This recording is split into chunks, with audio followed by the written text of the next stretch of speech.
Welcome to Millennial Musings. I'm Gladys. And I'm Isabella, and we are just two opinionated millennials who sometimes make dumb mistakes. What we want to do here is to share our experiences and offer the advice we wish we had received. Disclaimer, we are not therapists or life coaches, and we have no actual criteria to be giving advice whatsoever. But we could be your new bestie or big sister. So sit back, grab your avocado toast and iced lattes, and get ready for some millennial musings. Yes. First of all, I'm back, as you might have heard.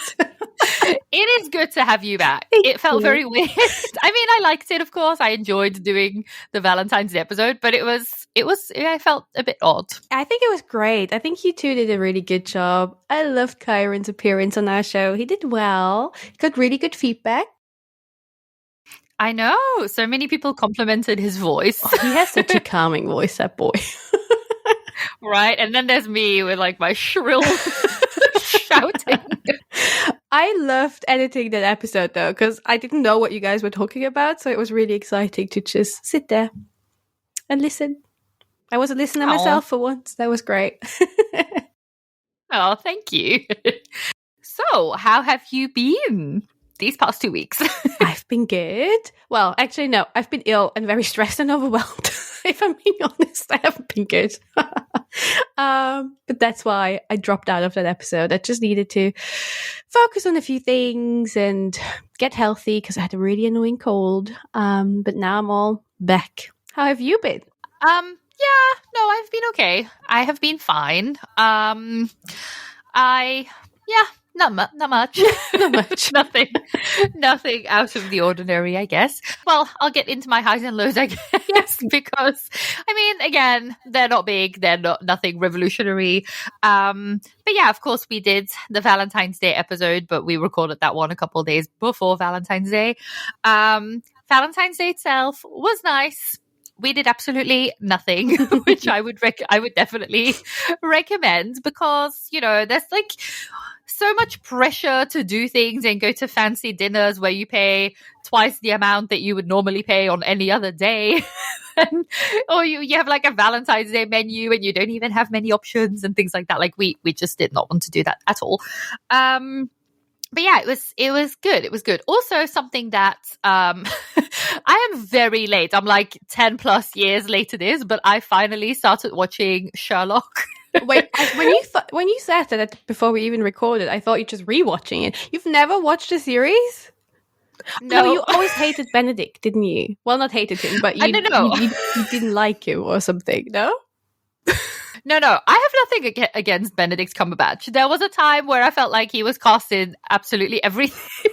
But I do think he's a very good actor, and he seems like a very nice, friendly, down-to-earth person. Do I think that he's like what people called him back then, like the sexiest man alive? I don't see that personally. But I definitely like him, and I love Martin Freeman in everything he does. So no, I have no idea why I never watched this before.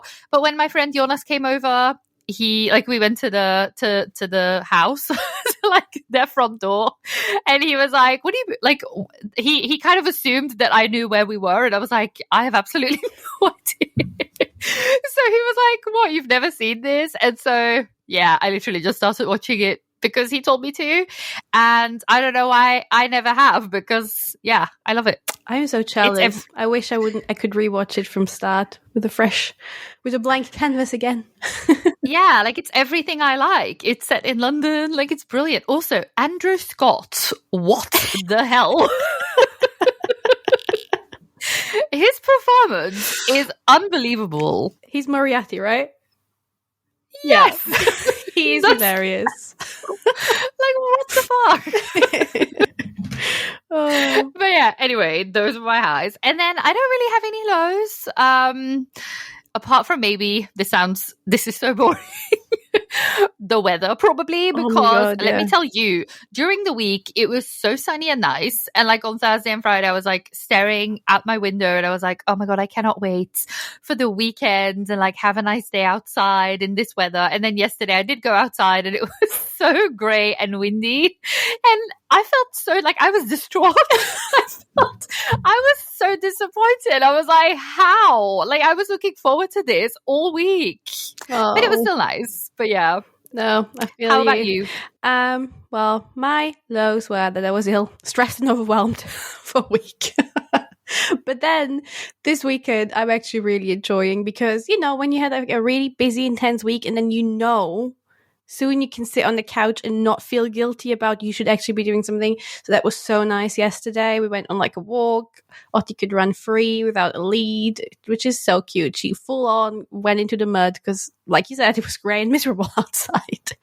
But then we found a nice coffee and afterwards I watched, what's it called? Knock on the Cabin, which is, by the way, a very interesting movie. It's not like mind-blowing, but it was good entertainment. It's with Rupert Grint, actually, but he's not in it for long. Oh, I've seen that wrestler trailer. guy. Yeah.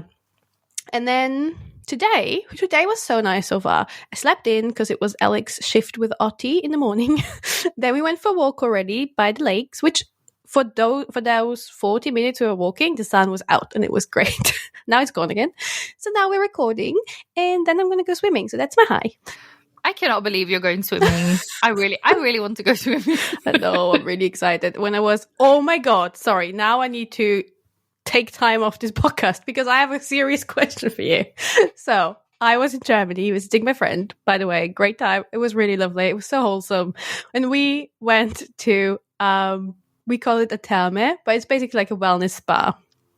So my question to you, Gladys, is, I mean, I know you don't like the heat that much, but have you been to spas before? Yes. In Belgium. I guess so. Are the people naked? Yeah. Or are the people wearing bathing suits? And I mean, in the hot tub, in the sauna, in the steam room, in some pools. Are the people naked? Are they wearing clothes? No. I have heard that from people when I think it was, I don't know, was it Sweden? It might be something completely different. Maybe it was Germany. I don't know. Someone who moved abroad and was naked. I was so shocked to find out that most people were not naked. Yes, because I mean, I've heard from people, I've seen it myself, the Germans are usually the naked ones in spas. But there's always still some people, when I went in Austria at least, there's some people that are naked, they're probably Austrian as well, fair enough. But then there's always some people in like their bathing suits or bikinis. And then when we decided we will go to that spa, I was like, haha, I'm going to count all the naked ones. I'm going to see as a joke. And then we got there and I couldn't count that high, I think. So everyone was naked. I had to be naked for everyone to picture this right now. It's hilarious. But honestly, I guess it makes sense. In a way, it's like, I know that when you go in there with bikinis and bathing suits and you're in a sauna, the bacteria, a lot can collect itself there. But it was just really funny. And it was a Friday afternoon. So we were the youngest people there. Let's put it that way. But I had a great time, and I would go back to that wellness bar again because it was beautiful. It was great. But I was just so surprised that the stereotype about naked Germans that I had in my head got proven like that. Yeah, I think, like I said, I think I heard something about this, and it was like compared to Britain, where like they don't do that. I think in Britain, I've been to so many spas in the UK, and I've not seen one naked person. And I told we had a friend of my boyfriend's over on Friday, and I told them, and they were like they looked shook. Like they were like, no, we can't do that here. I was like, okay. Yeah, I think I'm a bit more British when it comes to that than German. Well, by the end of that trip, I was like, whenever I was warm, I was like, let's take off the clothes. Yeah, tits out, bits out. Anyway, sorry, I just really wanted to bring that up. Let us know, listeners, when you go to a spa, are you naked? Are you wearing a bikini? Or bathing trunks or whatever, Speedos. Anyway, we should probably get into this week's theme. Okay. Yes. Gladys, I've got a question for you related to the theme now. Nothing with naked Okay. people. Do you know the 50-30-20 rule? Yes. I'm getting pissed off already. So our today theme, which the title probably will already say, is all things money. And for those who don't know the 50-30-20 rule, I found this on the HSBC Bank website. And the idea with this rule is to spend 50% of your income on needs, essential living expenses like rent, mortgage, bills, food, transport to work, 30% on what you want, anything like eating out, trips, shopping, subscriptions, and 20% on savings or debt, it actually says. So yeah, or like putting money on your pension fund, that all counts as the savings part. And I tried to calculate this rule with my salary, but I don't know.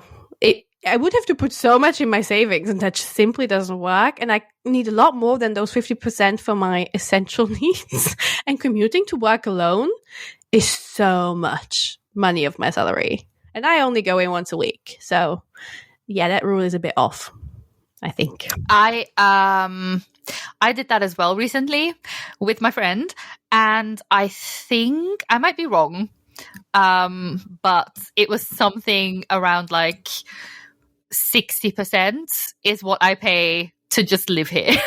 So that's not bills and recurring expenses or anything. So for me, that's just like the rent mortgage thing. Yeah, I think if you include like groceries, bills, like subscriptions, things like that, you're probably at, I don't know, 80% already. Yeah. So then there's not that much left for saving.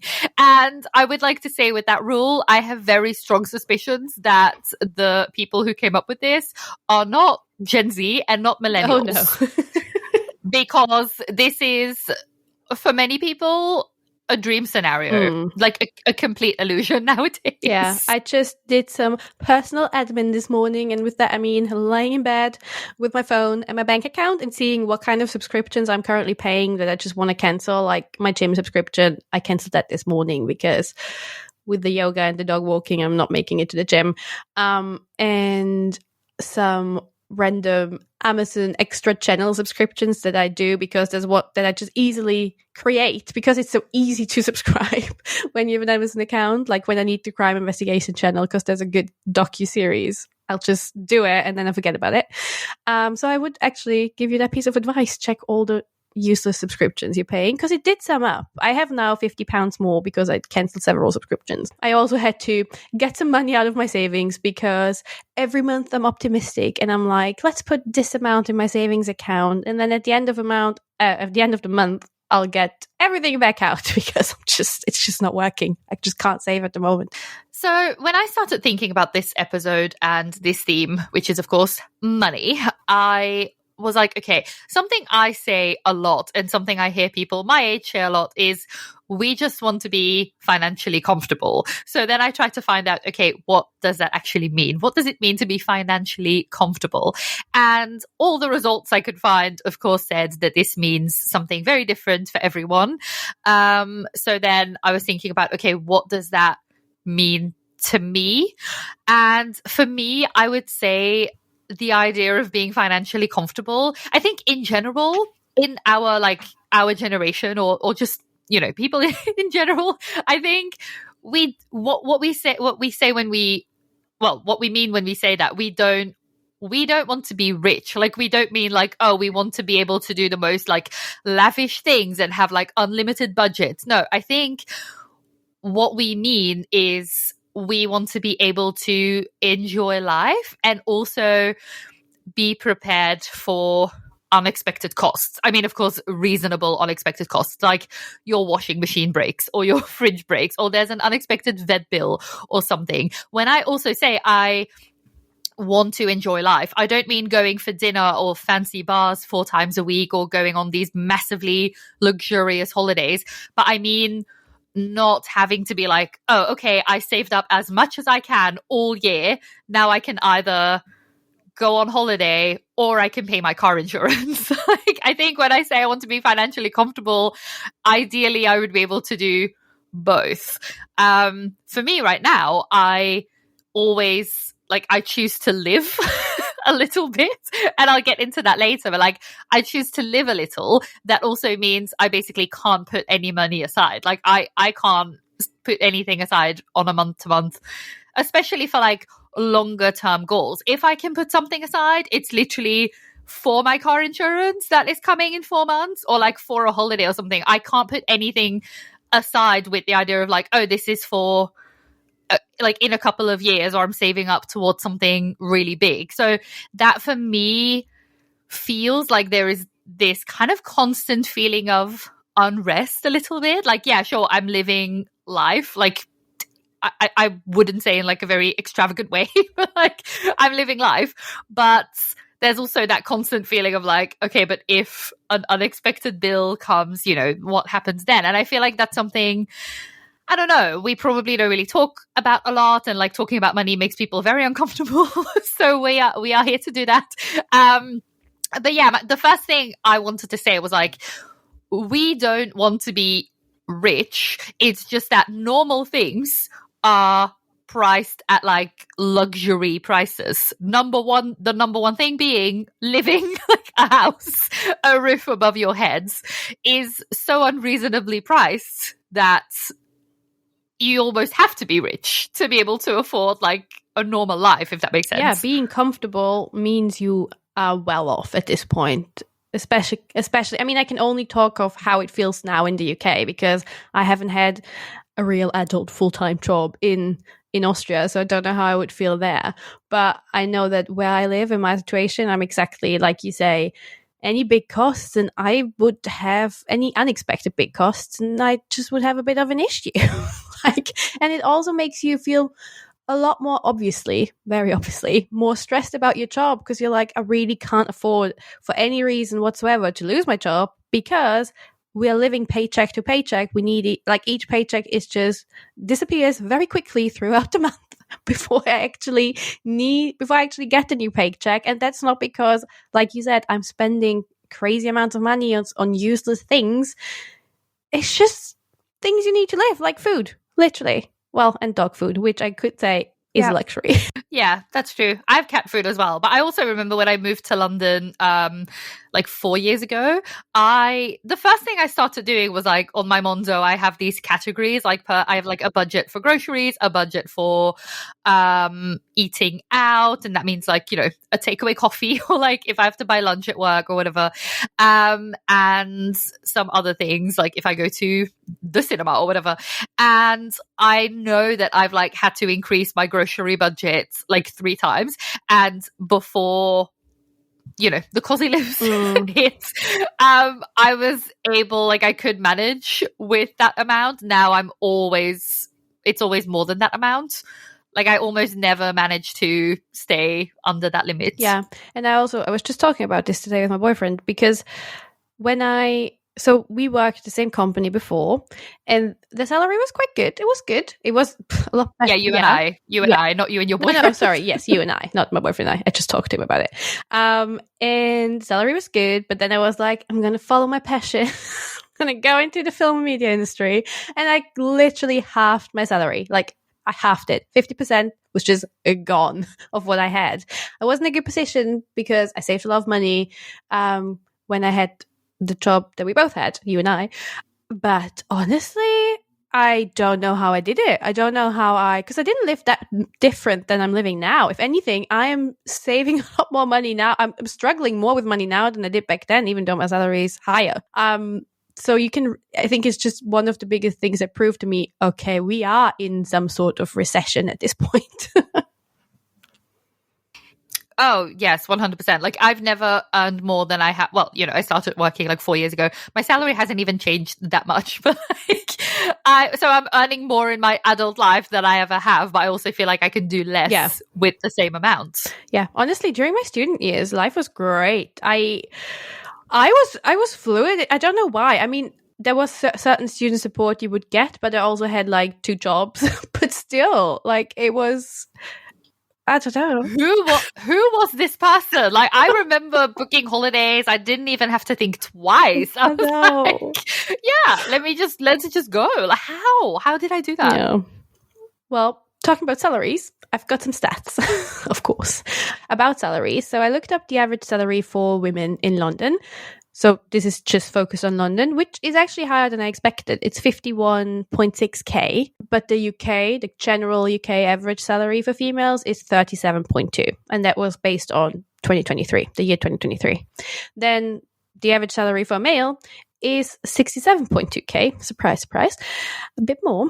And in the UK in general is 45.6, also based on 2023. I don't know. I am actually surprised that the salary in London is quite high, but then it does make sense because the big companies, the big corporate jobs, I guess, most of them are based in London.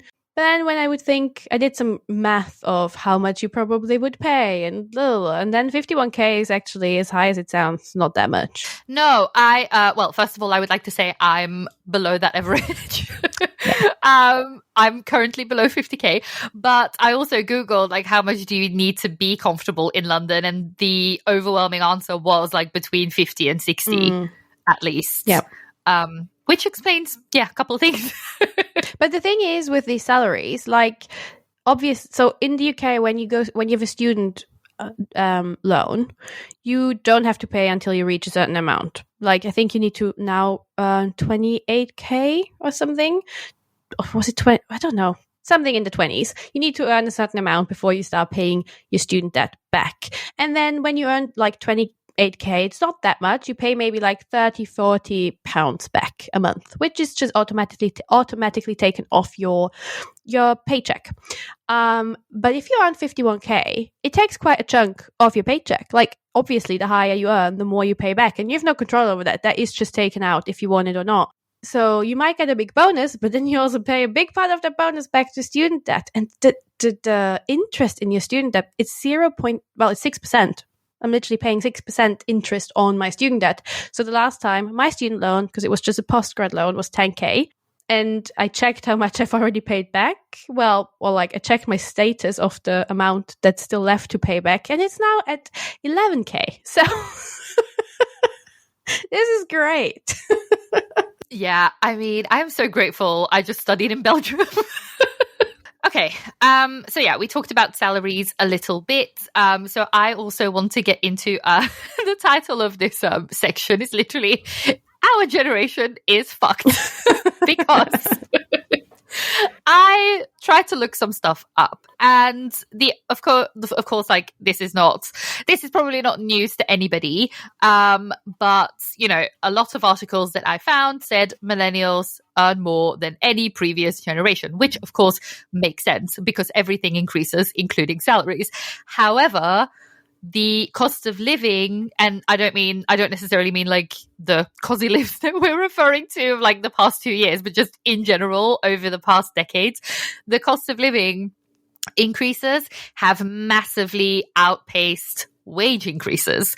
And I found an article where they also said individuals with typical working class careers like truck drivers or hairdressers used to be able to buy a home and build a modest level of assets. But this is much more difficult for the younger generation. And I think, for example, my parents are a great example of this. I think they have both always done physical labor, like working at a warehouse, working at factories, that sort of thing. They bought a house, like a 4-bedroom house in my hometown in a city at the age of 21. At the age of 21. Then my father moved out. He kind of left the house, and he saved up for a couple of years. And then within like 5 years, I think, he bought a new house. My mom stayed in that house that they had bought together, and she paid for it by herself with 2 children eventually as well, because she had my brother a couple of years later. So that is already something, when I look at that, I'm like, literally in my hometown, and like, it's, a smaller city, but I feel like you would struggle to pay rent right now as like someone with a lower wage. So let alone like get a mortgage and buy an actual house. So then I was looking at, I found this page. I want you all to hear this. So I found a page with houses in my area, so where I live now in London. And this is one of the, I would say, more affordable, I don't even want to use that word, but like less expensive areas than areas that people think about when they think of London. Okay, so I in no means mean like Kensington, Camden, whatever, like cheaper, much cheaper areas. So I found this page where it said how much houses went for, like back in the day, like 10 years ago, 20 years ago, and how much they are now. So in my area, there was one house that really just did it for me. There was one house that in 97, so in 1997, was 200K. What? So it was, you could buy that for 200,000. How much bed? You know how many bedrooms and stuff? Yeah, it's 3, I think. 200 like 3 pounds. bedrooms, 2 baths. Yes. £200,000, I mean, of course. Oh, yes. Wow. Yes. That's already shocking me. I don't need to hear more. Do you know how much that house went for in 2022? Okay, let me guess. Probably 800. 2.2 million. Excuse me? What the hell? That house had gotten over 600% more expensive. So did anything special happen? Like, did a celebrity live there? Does it have one of those poets, you know, those round texts that some houses have in London where it's like some soup, some, I don't know. Yeah, like Oscar Wilde lived here. Yeah. No, because I then found out that this is quite normal. This is quite normal because, yeah, I thought, okay, maybe this house has been like massively just like redone or whatever. No. This is quite the standard. You can't redo a house that much. That it can go up to 2.2 million. Wow. Yeah, I found some other houses that were like, you know, in 2004 they were 500,000. Now they're like 1.6 million. So that's in, you know, 15 years, which, or like, yeah, in 20 years, sorry. I always think we're like, I don't know, it's still 2018 or something. But yeah, that is what I found, which was interesting because then, of course, like 200K was a lot of money in 97, but it wasn't the amount of money that 2.2 million is now. Like, it's not proportional. No, it's not. And the salaries don't match. The salaries do not match. It just doesn't. So that's the next thing I wanted to find out because, but of course, like if your parents bought that house for 200K in 97, like you're well off today. Like you're in a 2.2 million house without having to do anything for it. So then I also found an article that said that in 1983, so this was 40 years ago. So like, I don't know, my parents are very young, like my family is young in general, but I feel like maybe that was the age where people would maybe, where like our parents would maybe like buy a house or something. Yeah. The average house in the UK was 3 times the price of an average salary. So if you wanted to buy a house, it usually would cost like 3 times your salary. Today, that is 9 times. Even with 9 times my yearly salary, I couldn't buy a house in this country. Well, not in the south of London, of the UK, sorry. Yeah. Yeah, so this is the UK on average. In London, it's probably, I don't know, 30 times. But yeah, so this is really the first thing that the point that I really want to hammer home when people say things like, oh, that we as a generation, we just want too much, or we just don't have our priorities straight, or we just spend too much money on other things and that's why we can't do the same things. Like we went from 3 times an average salary to 9 times an average salary. That is wild. And the thing is, like with buying houses and everything, right? We talked about this before. The economy is pretty much set up for people who plan to have a family, for couples. Like getting a mortgage by yourself just does not seem realistic at all to me, in my situation at least. And then the other thing is, I've talked to someone and she was like, I have managed to save up so much money that I have a really good down payment. Like, I've got my down payment, but with my salary, I don't qualify for any mortgage that actually can get me something. Like, that's the next problem. You might have a good down payment. You want to have a down payment for, I don't know, I'm just saying random numbers now, for a flat that's 500K. But then your salary does not allow to actually take out a mortgage for 500K. So it's just like a catch 22 situation that leaves you like stuck. Yeah. And it's yeah, exactly. Well, I also have to add here probably that I do technically I am a homeowner because I did the government scheme. So in the UK, you can do this like a shared ownership thing, and it doesn't mean that you need to share your home with someone else, otherwise you would not catch me doing this. But it basically means you buy a percentage of a house. So you can, for example, buy 25% of a house, and then you only need to get the mortgage for that 25%. And so then then you pay 75% still on rent, but that rent is heavily subsidized. So it's a lot less rent than you would pay on the open market, which is literally the only way I think people can afford in London, because like people here on my floor, they are families, like they are couples with children and everything, and they all did the scheme. So even they can't. I did it not by myself, with help from family, which is another thing. Otherwise, I would never have been able to. But yeah, that's the thing. So that's basically the only way that people who are not millionaires can live in London. Because it's like recently I've really been walking around like residential areas looking at houses, and I've really been feeling like I would love like a little house in London. And again, I'm not saying like an expensive area, I'm not saying zone 1 or even 2, I'm saying like the cheapest areas, like a little house attached on both sides.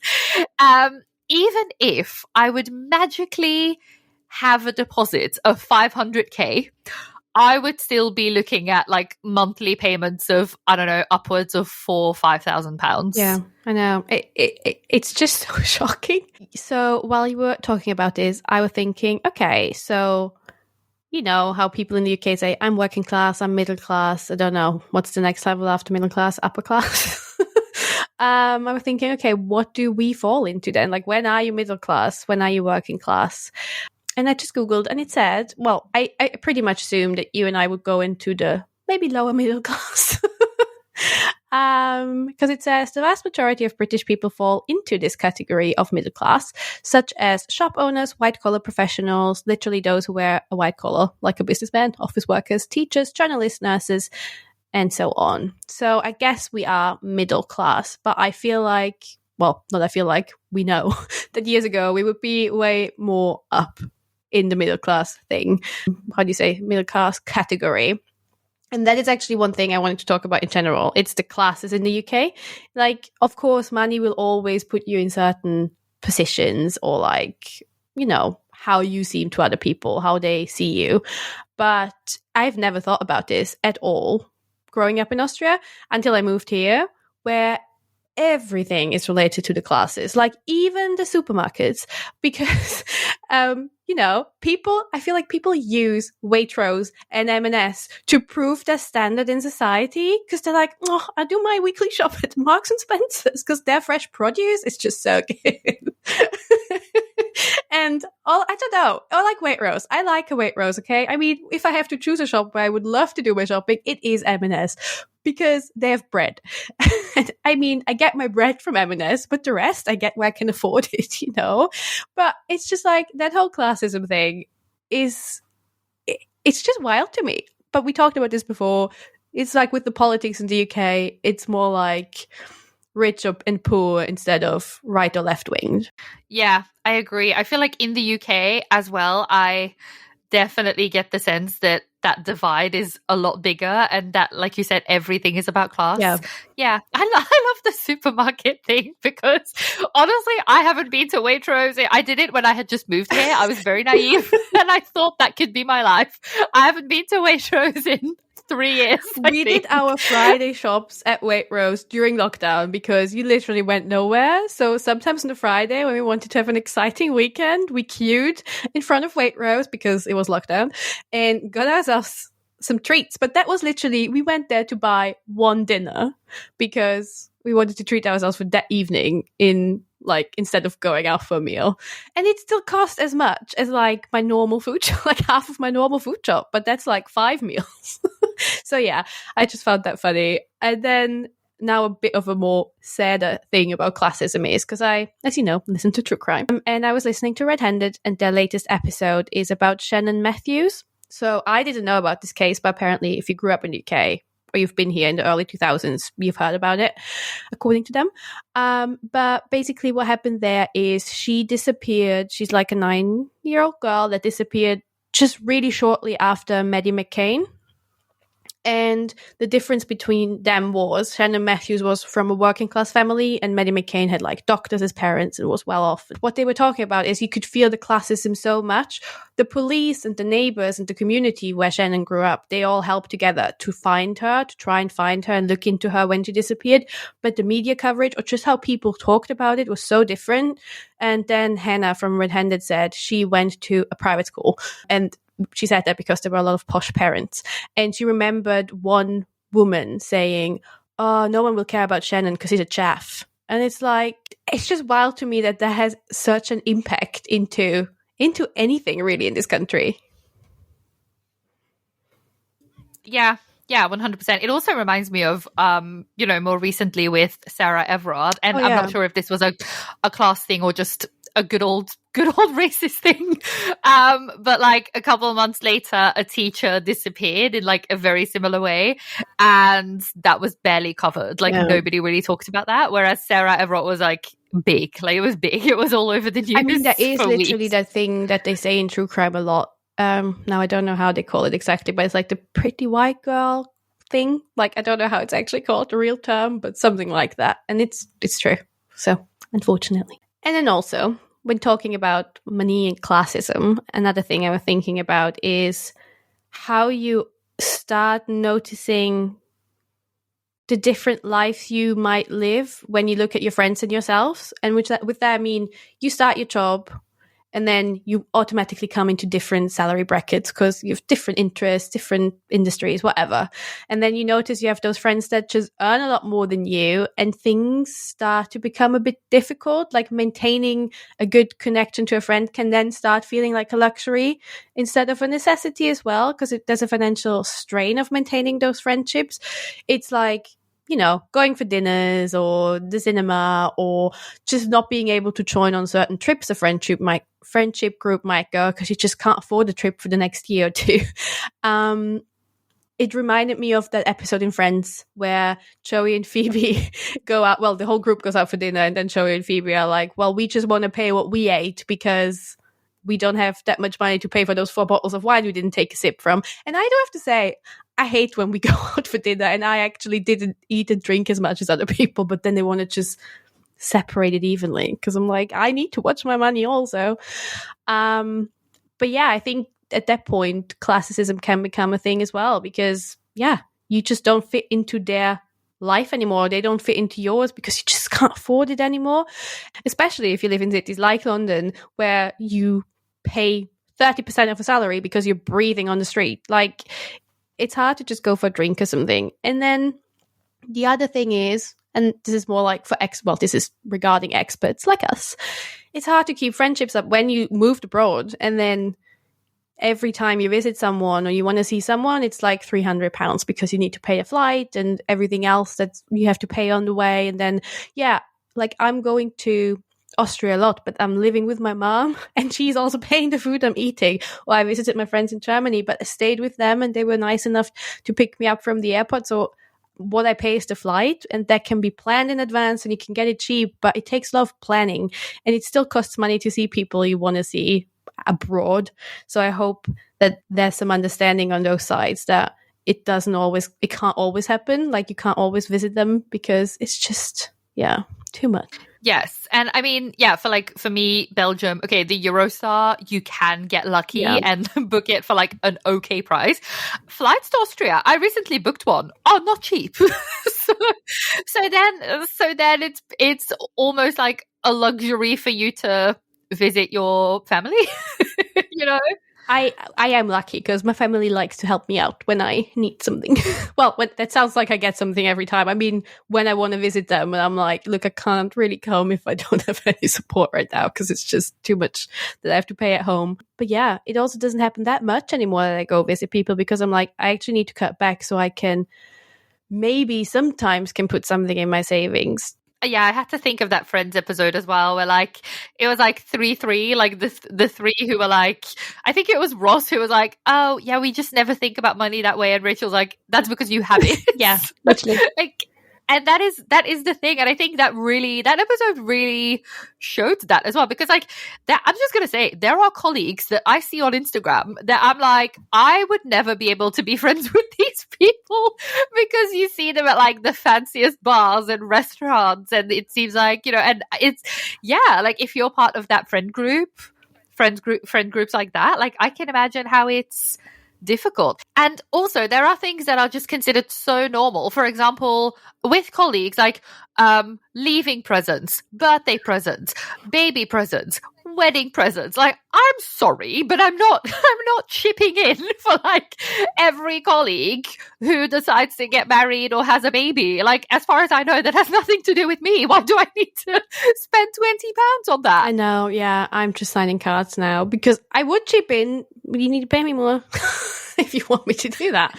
So I have also collected a couple of quotes that I have heard, that people have told me, or that people just tell people of our generation in general. And the first one was actually the thing that you started with, which was, oh, you should have, you know, your musts and this much percent, like this should be your wants, this should be your savings, whatever. Or like, oh yeah, you should at least be able to save up this much or something.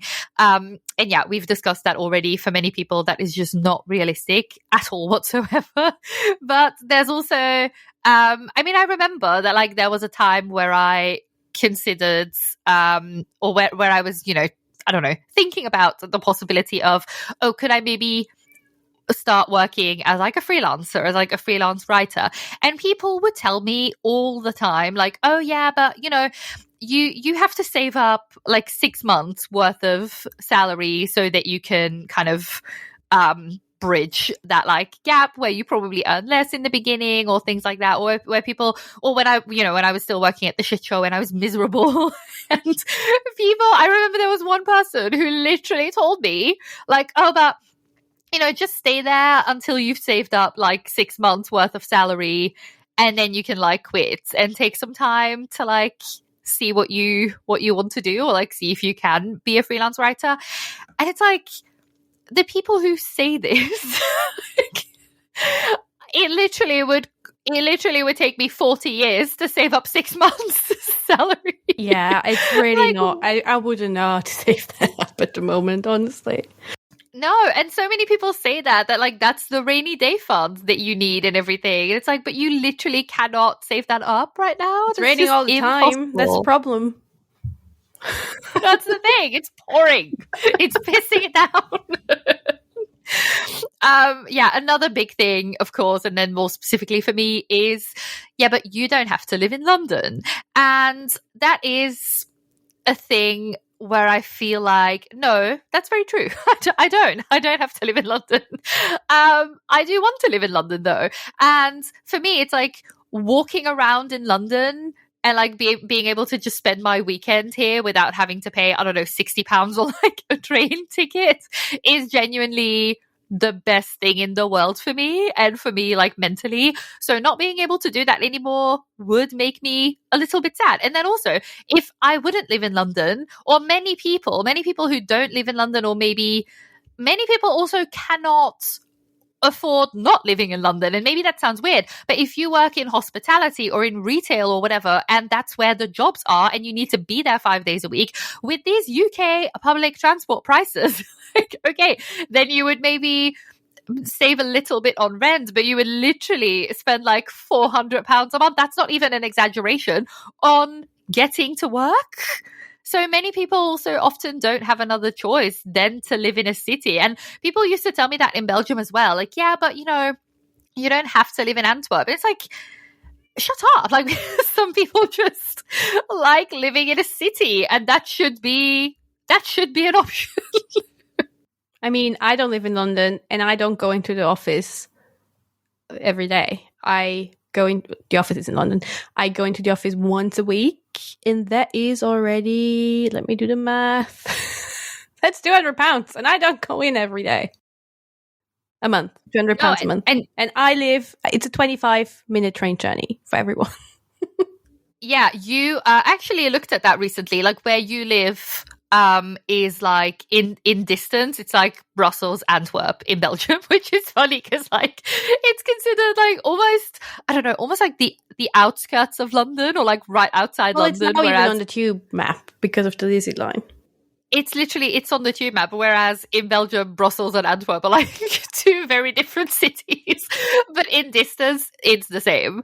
But yeah, so you pay some good money to get on that 25 minutes and train. That is with my rail card. That's 40% off the actual price. Oh, yeah. And you said, I think, in a previous episode that, like, if your employer would be like, oh, now you have to be in 3 days a week, you just would not be able to afford it. And I think that goes for many people. You need to pay my train. Yeah, exactly. Whereas then for me, I could do that because I just pay the tube fare. But yeah, then I pay more rent. That's just how it is. Another thing is when people say, and I've heard this, like, quite a few times, people who are like, yeah, but you still do things, you still do a lot. And first of all, okay, let me make something very clear here because I don't want to get any criticism. I'm not saying, and I think neither are you, like, we are not saying that we don't have any money, that we have it super hard. Like, I am fully aware that there are so many people in worse situations. We are not saying, oh, we have it so fucking bad, And yes, I do things. That's very true. I do things. I do. I try to enjoy life a little bit in moderation. However, I have degrees. I have a full-time job that pays well for someone my age, I would say. I don't have children. I don't have anyone who is financially dependent on me. So all of my money can go to me. I'm sorry if this is a hot take, but that should put me in a position where I can do things without being criticized for it. I think it's very wrong to normalize this idea of like, oh, as long as you're not living in actual poverty, you can't say that things are getting more difficult because you are still doing things that you could also not do. Like, you could also not go anywhere anymore. You could also not book train tickets or flights to visit your friends and family. You could also not drink takeaway coffees anymore. It's like, for me, my big spends, I would say, is holidays. I rarely go out to bars and clubs. I don't go drinking after work. I barely leave the house. I choose to spend money on holidays. That is something I choose to spend my money on. I try and prepare for it. I book the most affordable flights. I try to not go too crazy with accommodation and everything. For example, I would love to, in 2 years, go on a bigger trip because I know that will at least have to wait for like 2 years. So with like every bit of money that comes in now, I'm already saving up for that. Like, I'm preparing for that. But yeah, like, I work full time. I don't have children. I earn what is considered reasonably well. I'm sorry, I don't want to just do my food shopping at Aldi and pay my bills and not leave the house. And if that makes me too ambitious or spoiled, or if I expect too much, then so be it. No, I totally agree. And like you said, we're both not in horrible situations. It's just that we notice things are getting tricky and they kind of don't seem like the math isn't mathing, as you say, when I think of what we earn, how we then have to count the money all the time for everything we do. I don't get coffee outside because I don't like coffee outside. So I save money on that already. I do not leave the house except for when I have to go into the office. And if I do, it's usually for free because all I do is walk my dog. Yes, the dog's cost, but that's a one-off cost and I'll try and keep her healthy so I don't have to pay vet bills. But the other thing is, my life wouldn't be as it is now if I would live by myself. I could not afford doing anything I currently do, which is not much.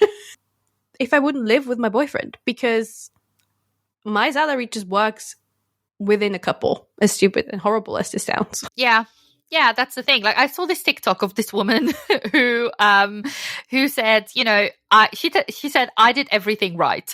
I did the responsible studies that are supposed to get you like a nice job. I did the free internships to get experience. I did summer jobs to get experience. I moved to a place where the job opportunities are. Then after 6 months of job searching, I get a job, and it is still not enough to pay my rent. And that's the thing. I feel like, exactly like you said earlier, people who used to be comfortable are now not comfortable anymore, which means that everyone is literally being pushed in like a lower living situation than they should be.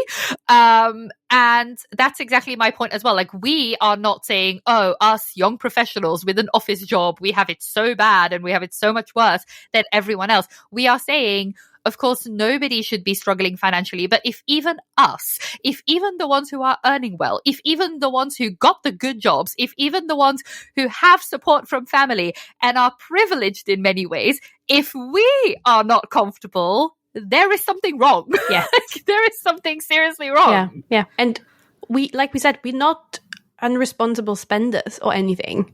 So, yeah. And that just hit the nerve, because I did the free internships. I did my bachelor's degree. I did my master's degree. I really do everything like you have to do it according to the social rule book. And yet, oh. No, but that's the thing. Yeah, because like other people, or like back in the day, you know, they would maybe say like, oh, if you struggle with money, it's because you didn't go to school long enough, or maybe it's because you have too many children, or it's because you have the wrong job, or it's because no, like our generation, you can literally do everything you're supposed to do, and you're still not able to make ends meet. Also, now, when I look at people my age who are like really well off and like have a similar job to me, but can just afford a lot more things, there's a lot dependent on generational wealth, right? How much your family can support you and how much, you know, you don't actually have to. That's a whole other thing. Like, worry about the future. Like, when we are older, when we need a pension or whatever, like, I'm doing that pension plan we get from work, but it's not going to get me through. Should I make it should I get that old? It's not going to take me through until I kick the bucket. So it's just like, how are we meant to invest into the future? I couldn't think, again, bring it back to having children. I couldn't think right now of having children because I wouldn't know what I would give them. How I would feed them if I'm currently using my last £50 to buy my last grocery shop of the month. Like, yeah. No, and like the reason I even live in London is because that support I had from family. Otherwise, I would not be here. I would simply not be here. And I know that I'm very privileged in that way, but that's kind of the thing. Like, when I look at the people my age who were able to like get a mortgage, have a house, all of them got support, got money from family. And I don't mean £5,000. I mean like a nice amount of money. Yes, including, like I said, myself. But then I also feel like our generation, like, I don't see many of my peers ever be in a situation where they can be like, oh, here's 50K or here's 100K to all of my children, and then I can still live a comfortable life myself. Like, I don't think I will ever have that money together, like at no point in my life that I can comfortably give it away to a child. And I think that's the thing as well. That's like another thing people say is that, you know, millennials are like lazy or entitled, or that we spend too much money. I think many of us, again, including myself, have this mentality, and this is maybe not the most responsible thing, but we probably have this mentality of like, listen, I could try and save every penny that enters my bank account and I would still be worried about money. So I might as well live a little. I think many of us have given up on the idea that we can like save or work our way towards bigger things, because most of us are living paycheck to paycheck without support from family or without a very high salary. It's just simply not happening. And then yeah, like when people are like, oh yeah, but you know, the things you want are crazy. Like wanting a house in like a borough in like a cheaper borough in London is crazy. I think it's sad. I think it's very sad that we have normalized this to the extent that like even two people who work full time and earn well and save up it's still impossible to ever imagine being able to get a mortgage, because literally only millionaires can get a mortgage.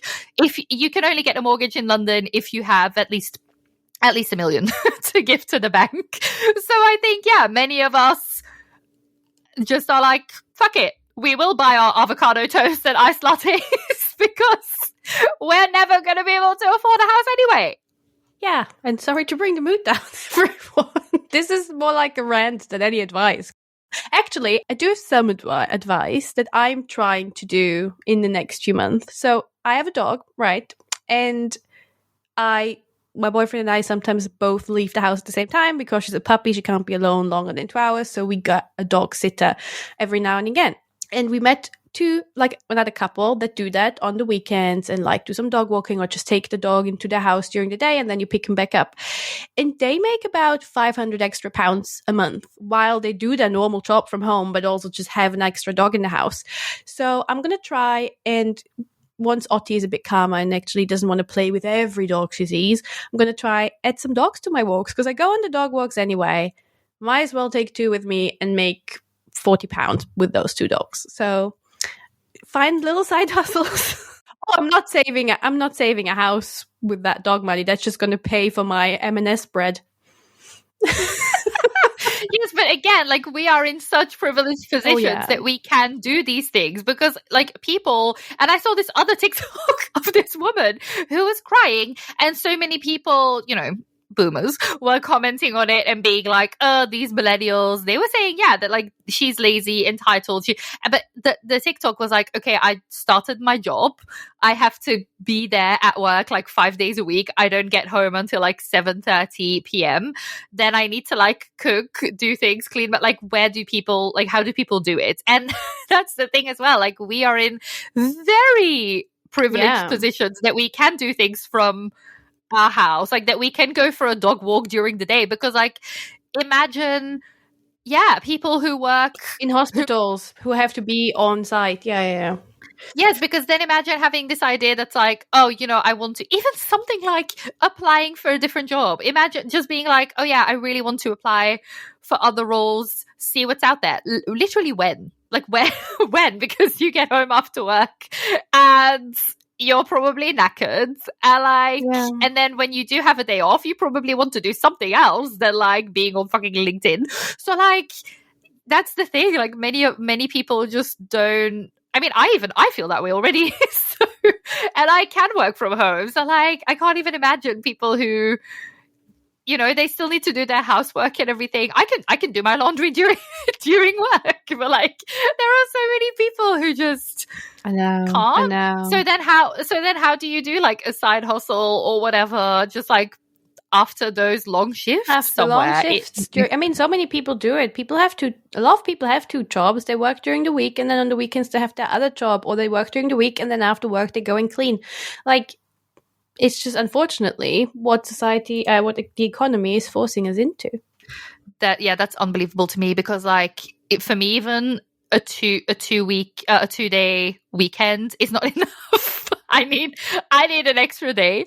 But then also, that's another thing I think that has changed. I think before, I also know people my age, I feel we used to sometimes, the people who I knew who did do a bar shift on a Saturday, or they did work at a shop on a Saturday or something, it was because they were saving up for a deposit, or because they really wanted to go on a very big trip, or because they wanted to make a very big purchase, or they wanted to buy a car, not to pay their gas bill. The fact that people now are working 2 jobs because they simply cannot pay their bills anymore. Wow. Yeah. Again, I would need to do 2 jobs if I'm ever gonna be by myself. So, yeah. One thing I really like that I saw on Instagram recently as a reel, because I watch reels and not TikToks, was these women walking around putting barcodes on big buildings, big corporate buildings in New York and tube stations, or on Porsche they could see, or fancy cars they could see on the street. And if you scan the barcode, basically beneath the barcode it says, looking for a rich husband. And when you scan the barcode, you get her phone number. Yeah, I find that very good. That's entrepreneurship for me at this point. You really listen. We have to do what we have to do. Girls gonna eat. Yeah, I don't know. I probably can't give any advice on this topic. I would just really like to ask if any older generations are listening, just cut us some slack. You know, remember 9 times the average salary to get to buy a house right now. And to millennials, I guess I would say, just enjoy life a little. Live what you can. Live while you can. And maybe one day you just win the lottery. Yeah, you get that avocado toast and those frappuccinos, girl. And I really hope we don't sound smug, because we are aware of our privileged position, but we thought it's worth it to talk about it anyway, because, like Claudia said, if you do everything right and you still struggle. Yeah, you know. like what does that say about everyone else? Yeah. I feel like, yeah. Also, there will always be someone who has it more difficult, but, you know, we can only speak from like our own situation and our own experience. So, yeah. So, before we wrap up, we want to say a bit. This is really. I now feel very down. I know. I'm sorry, guys. Thank you to all of you who made it to the end of the episode. We hope you enjoyed it and that you heard something you could relate to. Well, I hope not, but you probably did. And remember, the journey does not end here. We will be back next week with a brand new episode. And here's the best part. We also want to hear from you. I don't know if it's the best part in the sense of this episode, but we know that each one of you has their own unique experiences and stories. So please share them. And yeah, connect with us on Instagram at We Are Millennial Musings, or on TikTok, Millennial Musings, and share your own musings, funny moments, or not so glorious times of being a millennial with us. Yes, so until next week, stay curious and keep those stories coming. Bye. Bye-bye.